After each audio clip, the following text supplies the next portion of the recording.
So it's so appropriate to go from talking about American cloth dolls to talk about the works, the toys, the dolls, the playthings of the Schoenhut Company in Philadelphia. Now, let me tell you just a little bit about the company first, which many of you know. Albert Schoenhut immigrated to America in 1866. He was part of the movement of German toy makers with a long history, in his case a century-old family history of doll making of wooden toys in Germany. He had learned early on how to repair toy pianos, which were very popular with children at the time, and he was brought to America by one of the department stores in Philadelphia who hired him to repair the toy pianos that they would get. You wouldn't think that would be a full-time job, but evidently it was. He stayed with them not very long. He stayed with them for a short period of time and then kind of morphed into doing his own company and making his own Schoenhut pianos and his own other toys. His company expanded. He was a worker. When I was trying to decide, because I asked someone who was a specialist in Schoenhut, and I said, well, just how big was this company? And they said, oh, it was pretty big. And I said, well, how big?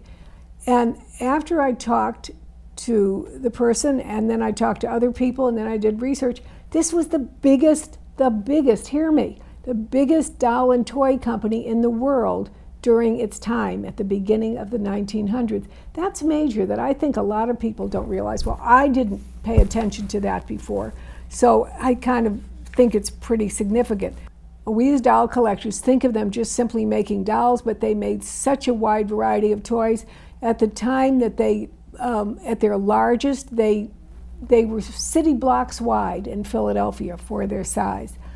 Albert Schoenhut had, I tried to think of a comparison of who I could compare him to. I was thinking of who would be a comparable size to him.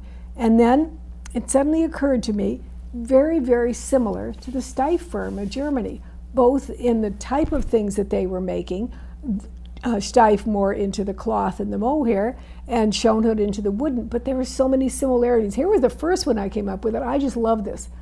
He had 6 sons. Margaret Steiff never married, but she had 6 nephews. In both cases, all of these kids came into their family businesses and stayed within the businesses the whole time. They both companies, both Steiff and Schoenhut, looked to the social scene around them, to popular culture for the items that they were producing. And the biggest example I can say to you is Teddy Roosevelt.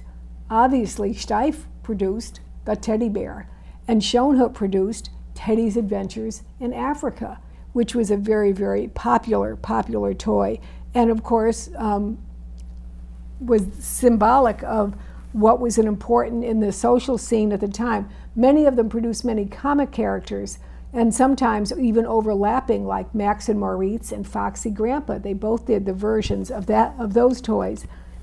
They both relied on, this is important too, they relied on materials that were easily found within their region. So for example, Marguerite Steiff had one of her primary businesses before she went into the making of dolls or toys was she owned a felt factory, fine wool felt. And she advertised that all of her dolls, because she made the cloth dolls, were made of the finest wool felt. Schoenhut relied on the woods all over America and all over Pennsylvania. Wood was such a readily supplied to him, so that was really important. And they both believed in the mantra, advertise, advertise, advertise. They both pushed advertising, they promoted, they marketed, they distributed. One thing I thought was kind of, it's irrelevant in anything except it's curious to me. Both of them, right after their first dolls came out, they died, both of them, and their families carried on the business, which I found kind of interesting. Before I show you some of the pieces, I just want to say another thing that is puzzling to me. The Steiff Company continued on. The Schoenhut Company, for all intents and purposes, was over by the 1930s. It's continued on in various small phases, but not the Schoenhut Company in its grandeur. And how did that happen? Why did they? Why were they there for like 35 years, so big, the largest in the world, and what happened? There's no question that during the World War I period, the 19-teens, they had a boost because you couldn't get German toys and dolls into America, so they had a really good market boost for that reason, and that may have propelled them. But what happened that it died out? Here's the sad thing. Was it their quality? Was it how expensive they were to produce? The spring jointing, that was not a budget move. Spring jointing was very, very hard to produce. The quality of their workmanship, the new products they introduced, it's almost like their quality, their demand, their insistence on excellence defeated them in the end. And that's kind of sad to me. But here we have, for this short period of time, this third of a century, we have the largest toy and doll maker in the world here in America at the time. So here are some of the rare pieces we have. Check out Santa and the reindeer. Oh my gosh, that is such an unbelievable piece. It appeared in the 1914 catalog, and in which he talked about these wonderful pieces, and it was only made on special commission. You had to order it. As nearly as everyone has been able to determine, who's very knowledgeable in the Schoenhut world, only 5 of these sets were ever created. And of the 5, only 2 were made with the uniquely hand-sculpted carved face. The others simply had classic Schoenhut dolls costumed as Santa Claus. But here was a uniquely carved face to be Santa Claus. It's a fabulous toy. It was one of the promotional pieces they made, and they wanted toy stores to buy it and to put in their showroom and then build the toy arrangement all around it, Santa coming to see you. Well, they only sold 5. A great, great piece. And that is one of the highlights of this wonderful collection of Jackie Barr. At the back of the room that we're showing there is the Humpty Dumpty Circus itself, which is how Schoenhut made their name big time in America, the Humpty Dumpty Circus. Very, very wonderful pieces. Originally, when it came out, only 4 or 5 animals were offered with it, but every year more animals were offered. And there's been so much research done on the animals. Every one of these animals is a work of art in itself. Evelyn Ackerman did a wonderful book years ago showing the animals and their types, 1, 2, 3, 4 of each one came out in different phases. Of course, the glass eyes tended to be the earlier ones, and then they finally would morph into being the painted eyes. But simple extra features that could be on each one can add to their collecting value, and I recommend you have that book if you want to study what the various pieces would be in there and what makes one rarer or earlier than the other. And then they just loved this. They loved their circus. They had new pieces and pushed it all the time. Now, other pieces that I want to show you there. Okay, so while we're with the circus, just look to the left of the circus. We have the ringmaster standing. This was, look at his face. This was a mannequin. Schoenhut produced a mannequin for stores that they could, for example, if they made uniforms, they could make a miniature version of the uniform and show it in their store window. Well, they produced a few copies of the mannequin. The costume that he is wearing is actually made of the very same material that the miniature circus figures were made in. Very, very rare, in mint condition, very few ever known to exist. Standing next to him is a circus clown. You say, oh, okay, a circus clown. I like the clowns. But look at his size. He's a big one. So he was an exhibition model used in a display to show the kind of circus figures that could be made. In front of him is one of my favorites of the collection, the football fellow. He's actually holding a leather football, and he's wearing his helmet, and he's wearing leggings, and he has his laced padding at the front. And that is a wonderful, wonderful Schoenhut boy. We have a wonderful group. There are about 20 Schoenhut dolls in the auction. Every one is a different model. And we have some of the rare pieces I'm showing you right there now. The one in the front is a particularly interesting story because that doll is known as Frida. Frida was supposedly a model of Frida Schoenhut, and who was one of the daughters of one of the original sons, Frida Schoenhut, and made in the 1920s. There's only been one other example known. It was obviously created as a prototype, but then never produced. So an extremely rare Schoenhut doll, very, very piquant little smile on her face. Next to Frida is Mary and her little lamb. Schoenhut made lots of figures the same size as the Schoenhut figures, but made them into little sets that people could buy. There's the farmer and the and his cow, and there's Mary had a little lamb, and there's the milkmaid, and then of course comic characters like Max and Moritz and Happy Hooligan and pieces like that. So those are wonderful to collect. In the very front, 1909, Teddy Roosevelt left the presidency, and he wanted to just get out of America. He'd had enough. So he went on a year-long excursion to Africa. And it was very, very, I mean, the whole story of that is so famous. But Schoenhut decided to capitalize on it because they knew how popular he was.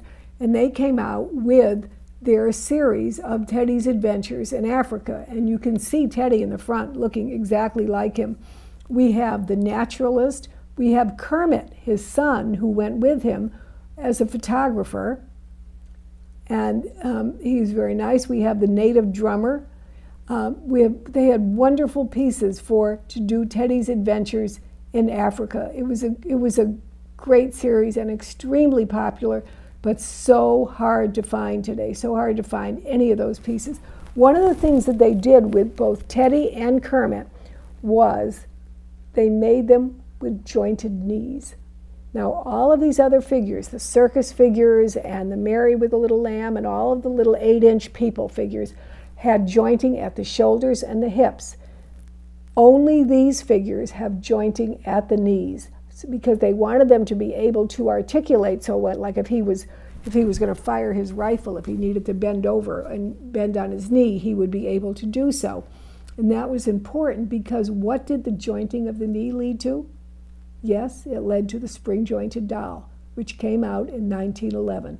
And their spring jointing, Schoenhut advertised the ability to pose their dolls in infinite ways that would never break. That was their big selling point, and they really pushed it. So you could say that the Teddy Roosevelt jointed knee was the immediate predecessor of the spring-jointed Schoenhut doll. To the left of Teddy Roosevelt, you see a clown in a black uniform, and that was one of the examples of his appealing to popular culture in the making of his characters, and that is Coco the Clown.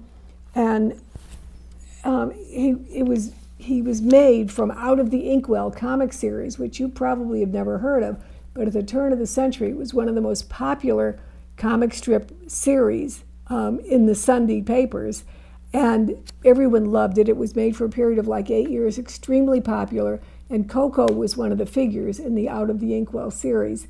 Very, very rare to find today, one of the rarest Schoenhut pieces to find. The doll next to him I wanted you to see in particular because it is said, and this is, I keep talking to you whenever we do these talks about things that need to be researched. This needs to be researched. This is one of the first year production dolls by Schoenhut. It is sculpted, reportedly, by an artist, Mr. Graziano. And that is where our knowledge ends. We don't know who Mr. Graziano was. Did he work for Schoenhut and they put his name on things? Was he a famous sculptor at the time? No one has really done research about this. And so any of you who are looking for something, you find out for me who Graziano was. The pieces from this first time period, they're very rough textured. There's a very different look to them. Later on, the complexions become very, very smooth, almost bisque looking. But in the earlier time, they're much more like a carved piece of wood. And your preference lies wherever your preference lies. I personally like this. The Schoenhut stockings were famous because in their lower thigh there's a cut groove around the lower thigh.